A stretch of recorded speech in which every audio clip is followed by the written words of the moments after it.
In 2014, Game of Thrones author George R.R. Martin did an interview with Rolling Stone magazine. At one point, the interview shifted into Martin's criticisms of Lord of the Rings, the fantasy series that inspired him. Primary of these criticisms was how black and white the Lord of the Rings world was painted to be, and how it ends with a benevolent king ruling the kingdom, and the people prospered for years and years thereafter.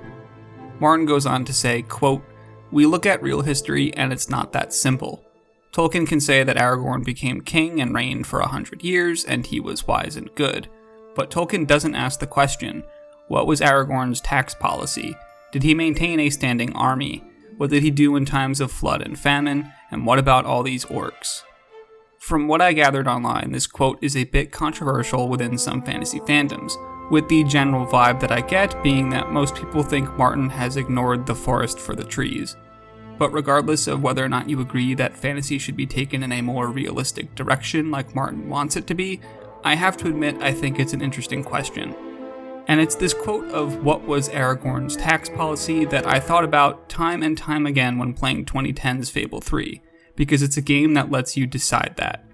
Fable 3 definitely isn't the first game that allows you to establish tax policies as ruler of a kingdom. There are plenty of strategy games out there that can help you with that. But out of the games that I've played, it's the very first that lets you do that in what's otherwise a standard action-adventure game with a hero's journey and a main villain and all that stuff. Fable 3 is an incredibly interesting game, and in order to really share with you why I think that is, I need to go into a lot of detail about its plot and overall structure. Spoiler warning for the whole video. With that being said, let's start at the beginning. With the Kingdom of Albion saved at the end of Fable 2, the player goes on to rule as king or queen. Years pass and the events of Fable 3 are concerned with the children of this monarch, the younger of which is you. Your older brother Logan is now king and he rules Albion with an iron fist. He is a ruthless dictator and seemingly enjoys murdering people for even the slightest affront against him. Within the game's opening moments, Logan will have gone too far by threatening to or actually killing your love interest, and now it's time for you as the young prince or princess to stand up to him and do what's right for the country. After escaping the castle with your mentor, you vow to take down Logan to put an end to his madness and save the kingdom. Doing so necessitates you gathering an army, making promises to some of the prominent figures who can assist you in order to gain their support, and taking the fight back to the castle to put a just ruler on the throne. And it's here where Fable 3, in most ways, acts as a conventional sequel, and there's a lot to like about it. First and foremost, I think the best part about Fable 3 is what I think the series generally always has gotten right. It's the tone. Despite practically building itself on its morality systems, Fable 3 is whimsical and bright. It's an infectiously charming game thanks to all of the NPCs spouting one-liners as you pass them by, the ridiculous side quests, and the emergent hijinks that you can get into if you're the unscrupulous type. Where I think this third game manages to surpass the bar set by its predecessors is where that ridiculous charm turns into absolute hilarity. The quests and dialogue in Fable 3, especially the side quests where it takes itself even less seriously, are where that humor really comes through. It has an almost South Park-like style of nothing is safe, taking punches at everything, penis joke heavy style of comedy that completely works. And the frequency with which I was audibly laughing to myself during this playthrough will stand as my fondest experience with this game. Oh, hello. Lovely, aren't they? I've collected gnomes since I was a lad. My family said it was unhealthy. It made me take stock of my life, and I realised I had to make a change. So I cut off all contact with them. Now it's just me and the gnomes. More than just the writing and dialogue in these side quests, the effort put into these side quests is incredibly high as well. All of it is fully voiced, and almost always there's something unique going on in the gameplay front. Whether that's helping some role players with their D&D campaign, acting in the theater on behalf of a playwright, or assisting some mischievous ghosts in hosting a ghoulish party. Fable 3 also continues the legacy of its franchise with a high amount of reactivity in the environment. Fable 2 introduced the concept that entire towns or portions of the city could respond to your choices, and Fable 3 doubles down on this, with significantly more cause and effect scenarios with large impacts on the world. The combat system here is mostly just a transplant of the system that worked so well in Fable 2, with each face button corresponding to a different style of attack, whether that be melee, ranged, or spell, and the way that experience is distributed encourages you to be a jack of all trades that mixes between the styles instead of focusing on just one. Fable 3 is also the most beautiful the series has ever been, managing to be a huge step up in visuals while also still being cartoony and silly like Fable should be. So the question becomes, what gives? I think the 500-pound elephant in the room here is that Fable 3 isn't fondly loved within the franchise. Critically, it didn't perform poorly, but its Metacritic is both the lowest of the three, as well as being a sharp drop from its immediate predecessor. Its user score is actually the same as Fable 2, but my subjective experience reading conversations about this game online paint a much different picture. One of the first things I get when looking up Fable 3 on YouTube is an Angry Joe video called Top 32 Reasons Fable 3 Sucks, a video with almost 5 million views and a like to dislike ratio that proves to agree with him. Reading the comments on most Fable 3 videos are mainly just people talking about how much better Fable 2 was, and the opinions that I do find of people expressing enjoyment of Fable 3 are usually them doing so as if they are some sort of oppressed minority within the Fable fandom. The popular opinion seems to be that the series peaked at Fable 2, and unfortunately for Fable 3's sake, that's an opinion I agree with. A lot of the reasons why come down to some of the new things that Fable 3 tries to spice up the Fable formula with. But most of these changes feel like they come with some sort of downside. The changes that Fable 3 brings to the table are undeniably interesting changes. Lots of things that I've never seen a game of its magnitude attempt to do before. But Fable 3 also has a consistent habit of conflating interesting with entertaining. Yes, Aragorn needing to decide the tax rate for his kingdom is an interesting question, but it's not an entertaining question. You can run that same interesting versus entertaining test by almost every new thing that Fable 3 tries to introduce, and I think the conclusion you'll come to almost every time is the same. So let's put some of these concepts to task. One such change is one that can be felt immediately when starting the game, and it's Fable 3's war against user interfaces. The game attempts to contextualize a lot of what would be menus in other games into things that you can see or feel in the game world, and in some respects, it adds a sort of tactile feel to this world. You can see your gold in literal piles hoarded Scrooge McDuck style. Your Xbox Live achievements actually exist as a wall in your room that can be looked at by the main character. And even your progression through what would be levels in another game is an actual path you walk down to unlock new powers. Where this system fails the entertaining test is where it makes previously simple things significantly more time-consuming and obtuse. Instead of having a pause menu, the start button brings you to a sanctuary where each room corresponds to a different item in this imaginary menu. One room brings you to your weapon room, where you can change your weapons and spells. Another is where you can change your armor, and so on. Even things like managing your save games get handled by walking up to certain mannequins and attaching your save to them. Doing anything takes 3 to 4 times longer using the Sanctuary pause button than it would have with a conventional menu. Add to that the small lag and fade to black as you back and forth from pausing to unpausing, and it makes formerly trivial things a real pain with no benefit other than it being kind of interesting. There are buttons that you can use within the Sanctuary to warp from room to room, which helps a bit, but their mere existence acts as an almost admission that a real menu would have been better. I've had a lot of issues with this series and UI in the past, and I think the fact that the entry where UI is my largest concern is the one that lacks it is an ironic twist of fate. It almost feels like a monkey's paw style of getting my wishes after complaining about the UI in both of my prior videos. But my issue with Fable's UI and menus were that they were bad, not that they existed. Fable 3 also significantly changes things when it introduces the more kingly part of its quest. Your unceremonious showdown with your big bad older brother Logan and you getting crowned as king would be where most other games roll the credits. But in Fable 3, you're about 60 to 70% of the way through the game at that point. It's then when the game unleashes its Itachi Uchiha style twist, where your psycho murderous older brother actually had completely legitimate reasons for being the world's biggest jerk, and he was actually saving the kingdom from an unseeable, unknowable dark evil threat that's going to kill everyone. The game makes it clear that in 1 year's time, this darkness will consume Albion, and you need to create a large army in order to stand any chance of survival. That's what Logan was attempting to do. The game then gives you a dollar amount to strive for, 6.5 million gold pieces, each gold corresponding to 1 life saved. But stopping this darkness isn't your only concern being the new king. All of the revolutionaries who assisted you are now expecting you to keep your promises, and those promises are almost always associated with putting the crown into further debt. Now Phase 2 of the game truly begins, where your bouts of adventuring make up a minority of the experience, and instead you need to focus on your daily agenda and give decisive orders about which projects can and cannot be funded. Coincidentally, one of your first orders of business is setting the tax rate of Albion, where you can either maintain the previous rate set by Logan, increase or decrease it.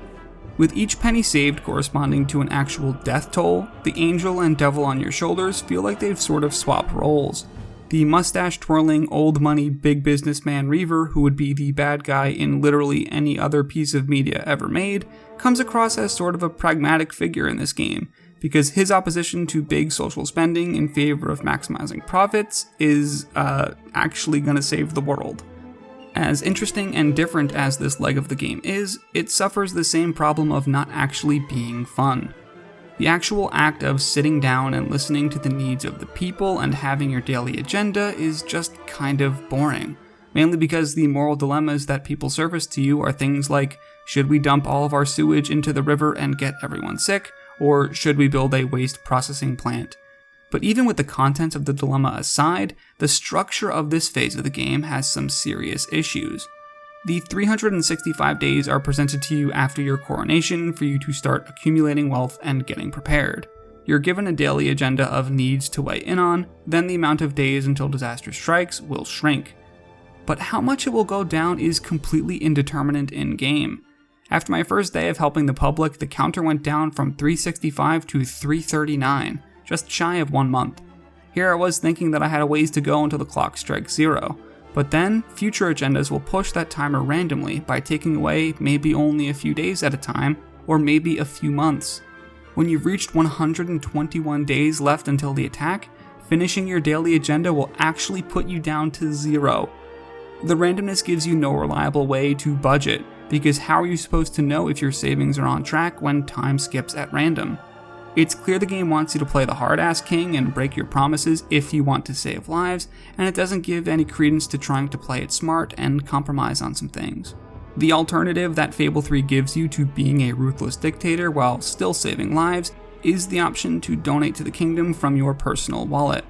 The only realistic way to gain the amount of money that the main quest expects of you is by using the real estate system. You can purchase property and businesses that give you daily earnings. The more property you buy, the higher that daily income. As a new king, I funneled all of my money into property, thinking that an entire year passing would give me a lot of gold as I bought a ton of property as early as possible. And that's when I realized, the daily income that you get from your property doesn't work with the days ticking down towards Cataclysm. The game literally has 2 different definitions of day, depending on what system you're talking about. One is every time you do your daily agenda as the king, and the other is when you're playing for 5 minutes and the day-night cycle has finished its loop. Each has nothing to do with one another.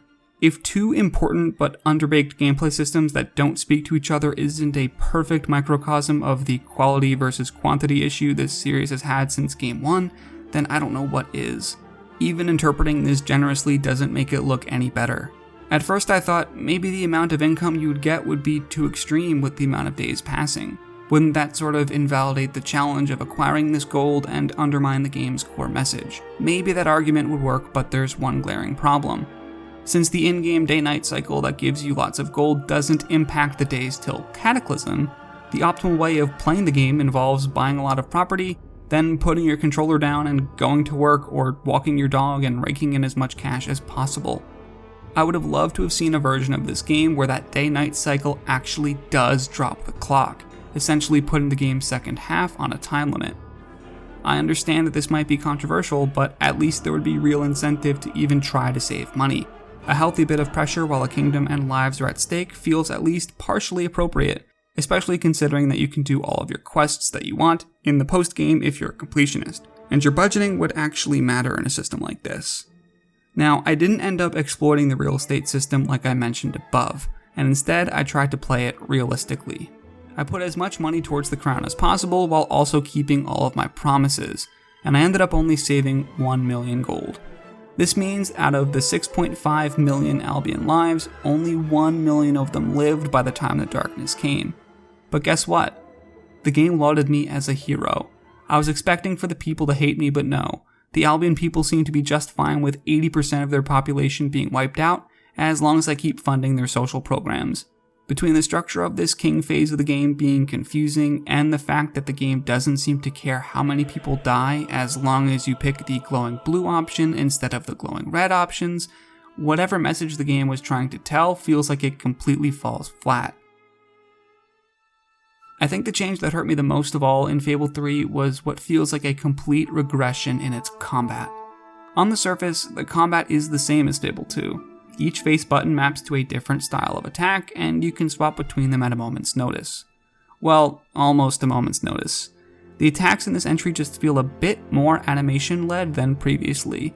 The result is that watching the combat actually looks quite a bit more realistic, but playing it feels a bit worse.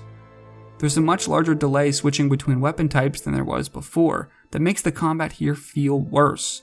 More importantly for me is how it moved away from the old system of magic.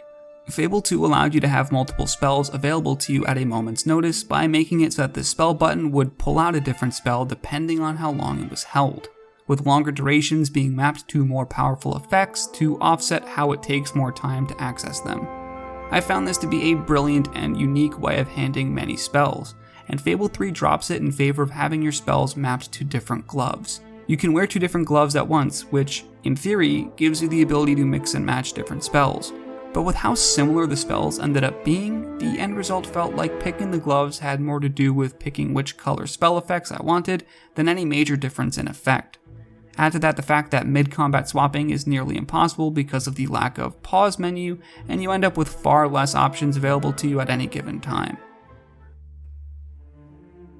I stand by my claim that Fable 3 is an interesting game, but much like Martin's quote about Aragorn's tax policies, interesting doesn't always equate to entertaining. There's so much to like about Fable 3, like its whimsical world, its downright hilarious writing, and its huge step up in terms of visuals, but these virtues only make the game's vices sting all the more. Fable 3 makes the cardinal sin of trying to fix things that weren't broken, and it's a shame to think how much better it would have been if it addressed things that were actually wrong, like the fact that you still just follow around this golden trail of sparkles. You can finally address the question of what will Albion's tax policy be, but I think the better question is, does anyone care? My playthrough of Fable 3 was boring. The few new things it did bring to the table all had their own share of problems and didn't fully integrate into the systems that already existed. The game has 2 climaxes only for neither of them to feel impactful enough, and the combat feels like a step back. It's a game that feels incredibly similar to its predecessor, just with a bunch of bad systems layered on top of it. And that's the thing. An excellent game with some bad systems layered on top means that there's still a good game buried somewhere in here. Fable 3 is still Fable, it's just, if I could borrow the game's sense of humor for a moment, it feels a bit more flaccid since last time.